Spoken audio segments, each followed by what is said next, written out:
What's up, PN? It's Saturday! So this cycle on Project Nerdy, we have been talking about reimagined fairy tales. I'm gonna skip over the part where I berate Holly for her dislike of Once Upon a Time, which happens to be one of my favorite television shows at the moment. Okay, we're just gonna move on from that. I want to talk about Gregory Maguire. He's an author. He's written several reimagined fairy tale type things, and I really like him as an author. There's some stuff in his books that I would rather leave out, but I think his perspective is very interesting. He wrote Wicked, for those of you who are out of the loop. And if you haven't read his books, they're good. They do read sort of long, because his style is very, like, historical narrative, and so it's, like, kind of heavy and thick in places, but it's good. One of my favorite reimagined fairy tale films recently was Beastly. I really liked it. I didn't know there was a book, so that's on my list. And I love Beauty and the Beast. It's my favorite Disney film, and I really liked how we got to see him before his transformation and how douchey he was, because that was really, really good. I watched it with my mom, and she was sitting there like, why are we watching this?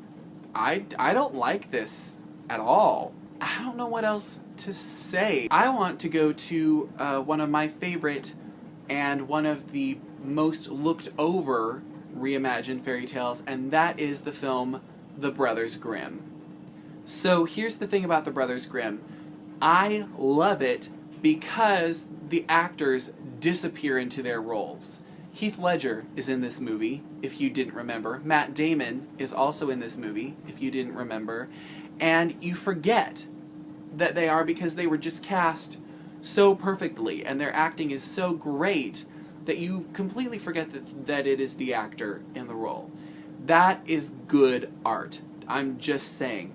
Not to mention the fact that it's kind of creepy, as Grimm ought to be, and it's a really beautiful sort of backstory look at like how the Grimm brothers came to have all these ideas for their fairy tales. And I love the little bits and pieces that they put in there, and they weave it all together in such a beautiful way, which, by the way, is the reason why I like Once, because it's just woven together so beautifully and interestingly and feels. My nerdy pleasure of the week is that I just celebrated the 1-year anniversary over on my personal channel. You can check that out if you so please. My question for all of you is, what do you think of The Brothers Grimm? Did you like it when you came out? Have you even heard of it? Did you not see it yet? Are you going to see it? All of that good stuff. Let's have good conversation. And comment! I know you all are watching these videos, so why aren't you commenting and answering the questions? That's what I want to know. So yeah, that's it from me, Danny. We hopefully will see you on Monday. I hope something tragic didn't happen.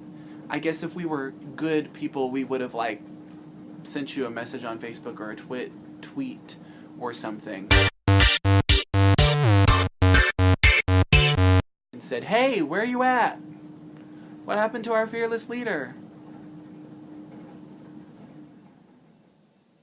I think this is the most unorganized video I've done so far.